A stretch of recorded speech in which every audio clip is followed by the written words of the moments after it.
Welcome to the brand new Vodcast by Paranormal Exploring UK. Today I'm joined by lead investigator and founder Stuart McIntosh, who formed the team on January 1st, 2020. I'm going to be asking him some questions on how he got to this part of his journey. Hello Stuart, congratulations on the Paranormal Group and on this new journey into vodcasting.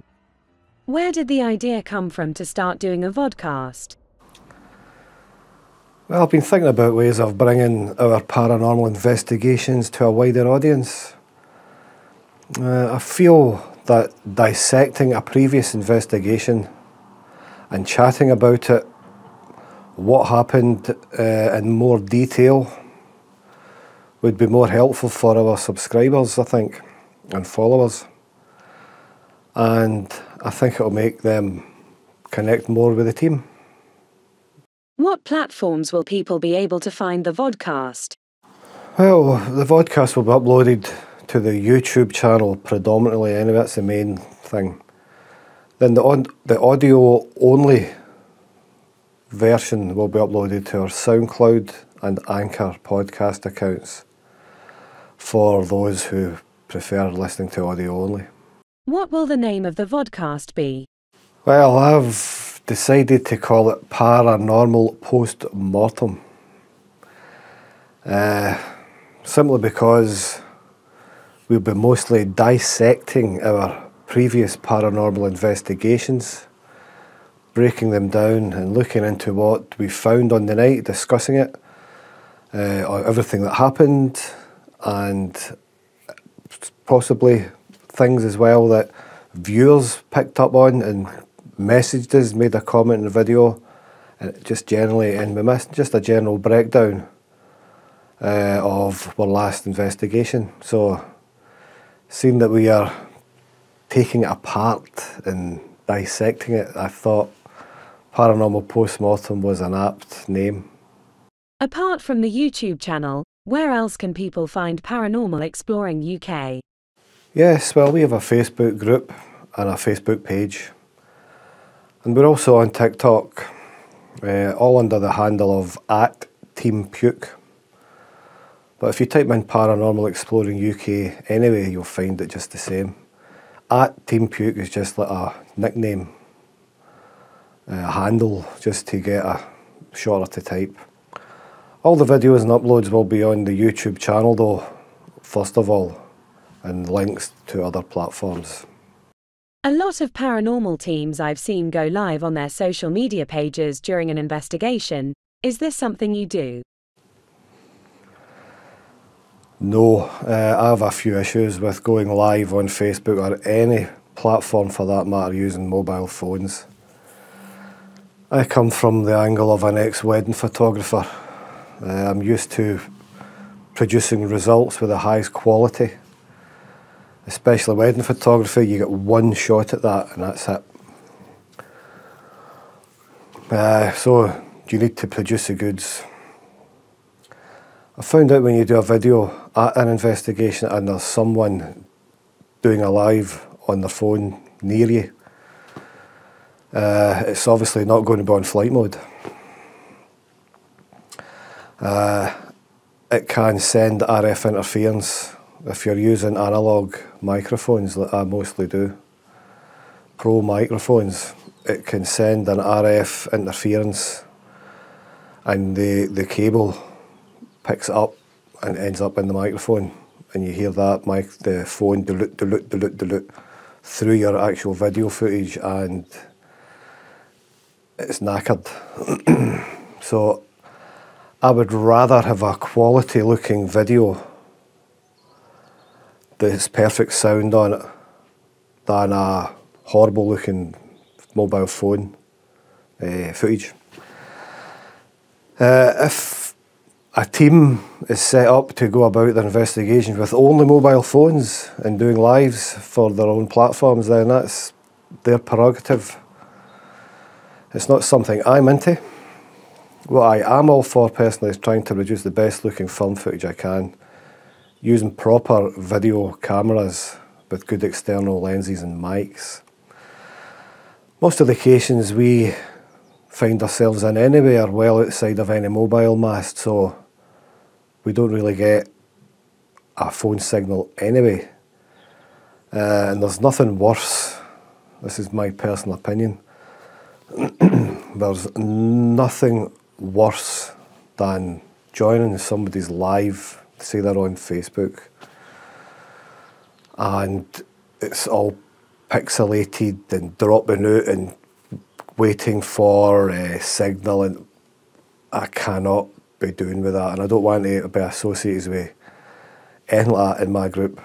Do it sometimes when we know we're in a real strong signal area, but if I do try a wee experiment with an app or something like that, I don't use my other camera because it will interfere with it.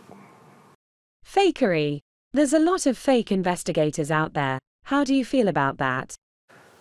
Well, YouTube is awash with these gone wrong clickbait thumbnails that are made by a total fake accounts pretending to catch a demon in every single video that they make. They're some paranormal investigators, man. They should go on TV, really. Most of them are so ridiculous as well that it should be filed under comedy and not paranormal. It does annoy me somewhat, right enough, that these accounts have got huge membership numbers and views, hundreds of thousands. I mean, you just need to go into them yourself and look at all the comments and the people who's commenting. Just, they think the same people in the 80s thought wrestling was real, you know. They just love it. They can't get enough of this garbage. And, you know, they pay for it as well. You know, they give donations on their live. They join their membership. They join other things, other platforms that they've got to pay their money, and they make a tidy sum. But if the members of these channels don't have an issue with giving somebody money, a creator money, then, or monthly membership, then there's nothing illegal happening, I suppose. It's just the morals of it I don't agree with. I mean, we have just under 500 members on our YouTube account, channel, and I'm grateful for every one of them, I really am. And I think they appreciate that we don't partake in any of that fakery for the sake of getting views. The thing is, we don't need to fake anything. We don't need to go out anywhere and fake anything paranormal. We get plenty of interaction with spirit, just being us and doing our normal thing. Written into the mission statement of Paranormal Exploring UK is, "Thou shall not fake activity or thou shall be banished." So if anybody joins my team and current members know the story, any fakery is not allowed. And if anybody's on one of my videos and they fake anything and it brings a bad light on my channel, tatty bye, I'm afraid. There's no second chance. And not only is it cheating yourself, it's cheating the viewer, the loyal member, and the paranormal community as a whole, which is taking some shots of this stuff and long enough, you know, and always will. But we just go about our business straight down the line. What made you interested in the paranormal to begin with? Well, I've been aware of unusual things happening around me for a very long time, from a very early age indeed. The first time I can remember anything strange happening was when I was a toddler. And I was walking up my hallway to go and use the toilet. And it was that size that I had to stand on a wee stool thing to reach, you know. And I started doing my business, and I felt this overpowering sensation burning right into the back of my head and getting that all over chills feeling. When I turned around to look and see who it was, there was nobody there. There was nobody there at all. But I still had that burning feeling. I looked at the kind of corner of the ceiling, you know, that way, in the roof bit, in the wall. But because I was that small anyway, any adult anything would be up at that angle anyway, so. But many years later, I recall my parents chatting about the house and the events that took place when we were in there. It's a bit long to go on about at the moment, so I'll maybe talk about that in another podcast. But we only lived in that house for 6 months when I get out. So there was a profound thing happened to me. This is when my mother became aware of my clairvoyant abilities. I can remember sitting on my father's knee, just chatting in general, when I asked him what year we are in. And he says, 1980, son. When suddenly I had a vision.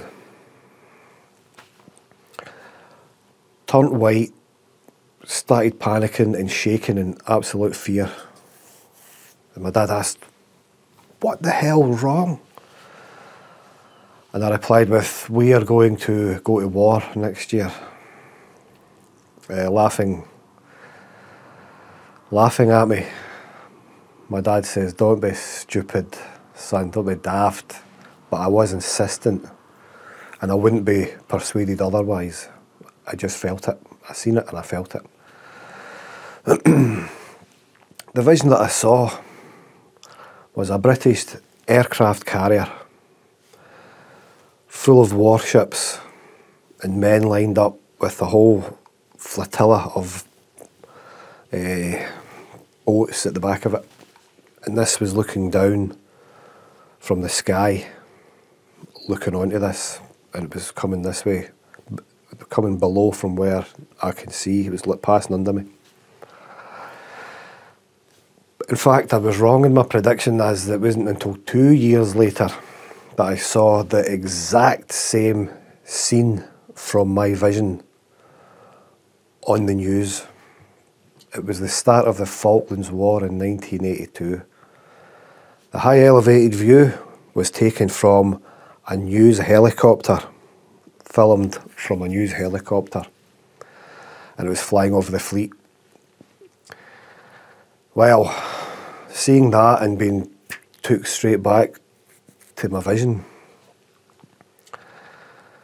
the feeling of amazement and elation at being proven correct soon turned to dread, and the uncontrollable shaking started again just like the first time.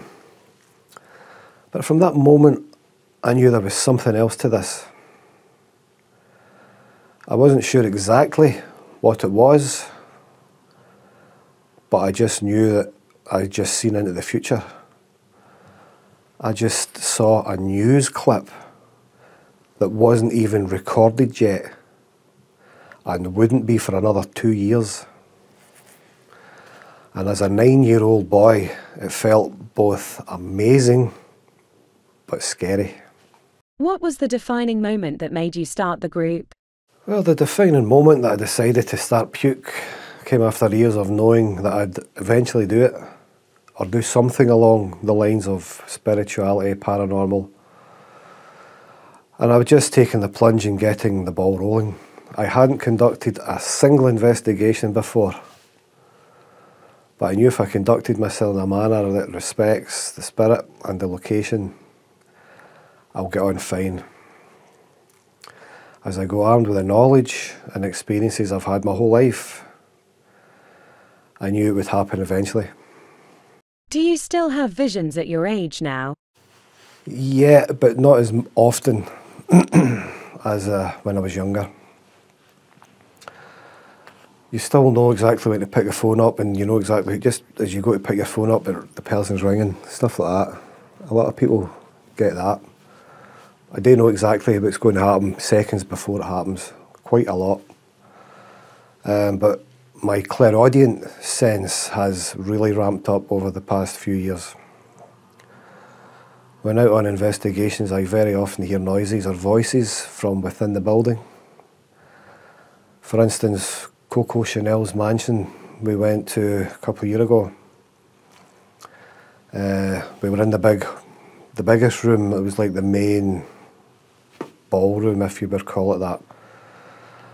And I heard a room full of people chattering, as if Coco Chanel was throwing a party. And there was dozens of people all talking at once. It wasn't very loud, overly loud, but they were all talking. And over in the corner there was a piano just tinkling away there. And I picked it up. I think Samantha heard the exact same thing as well. We were sitting and listening to a party from 100 years ago, maybe. So, as if we tapped into the stone memory of the house. It happens quite a lot. It usually begins with a pressure in my right ear. You know, like the pressure you get when you're swimming down around the bottom of the swimming pool, and you get that. It's only my right ear I get it. And then when that abates, it turns into a vibrating, pulsing sound. It's like when you're in an abandoned building and you think there's a car outside with its engine running, and it's just rumbling away. And normally what happens after that is we get some paranormal activity happening, unexplainable bangs, crashes, voices, all the equipment going off at once. So it seems to be as if there's some energy building there. So one other time I was in, me, my daughter and my son went up to an abandoned asylum not too far from here, and it was the middle of, it was like January or February, that was 2 years ago as well. It was the darkest, clearest, calmest night, and just a sprinkling of frost on the ground, but it was bone dry and not a sound. It was really, really nice time at the place because it was so quiet then. You could hear a pin drop. I heard two women secretly trying to be quiet, talking up in the floor above us, hiding behind the door, whispering on just on the floor above us there. The building has no doors. In fact, it hasn't even got any floors, it's a shell. I heard them and saw them trying to have a secret chat and trying not to be heard. What's the plan for the future? Where do you see the group in 5 years? Well, I would like to still be doing it, that's for sure. There's obvious improvements required with the video production and editing side of things, that's plain to see. But I'm getting there slowly. Being self-taught at the video and editing game, it's taken a couple of years, but getting there. When we go to a building or an event or whatever, we go and do an investigation, time is always our biggest enemy. Because the team is so far spread out, with Fife to Greenock, you know, about each side of the coast of Scotland. So by the time that we meet and convene at a location, it's 2 hours drive pretty much. and then you've got to try and do some form of video and plan, and then leaving enough time to get back home again 2 hours later. So it's a long day. We have to plan it better. Either if we go, if we take a full day, just go in the morning and spend a whole day at a location, that gives us plenty of time, and it gives us plenty of B-roll and stuff to plan about and do different angles and shots. It always seems to be rushed at the moment, but we'll get through that. That's a big target, to make as professional looking documentaries as possible. I'm also looking to get a psychic medium involved too with the team. I just think comparing the evidence that we receive with our instruments with a medium's would be a really interesting experiment. And I have got a vision for that we'll run the experiments. Half of the team will run experiments with the equipment and see what names, etc. they pick up and dates, while somebody else is away somewhere, another part of the building with the medium, and none of them know anything that's going on. And we'll come back with the medium and see if she picks up anything that the machinery and our toys have picked up. Be really interesting. I'm looking forward to that. So any mediums out there, give us a shout. I've also done my Reiki level 1, so I'm looking to go further than that this year into next. Go for my level 2. Something that I've really enjoyed doing. It's a big passion of mine now, which is one of the things I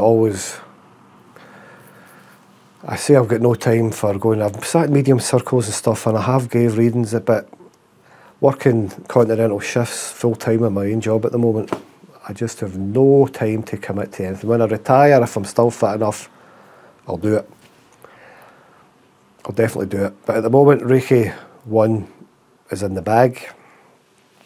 Reiki level 2 is next.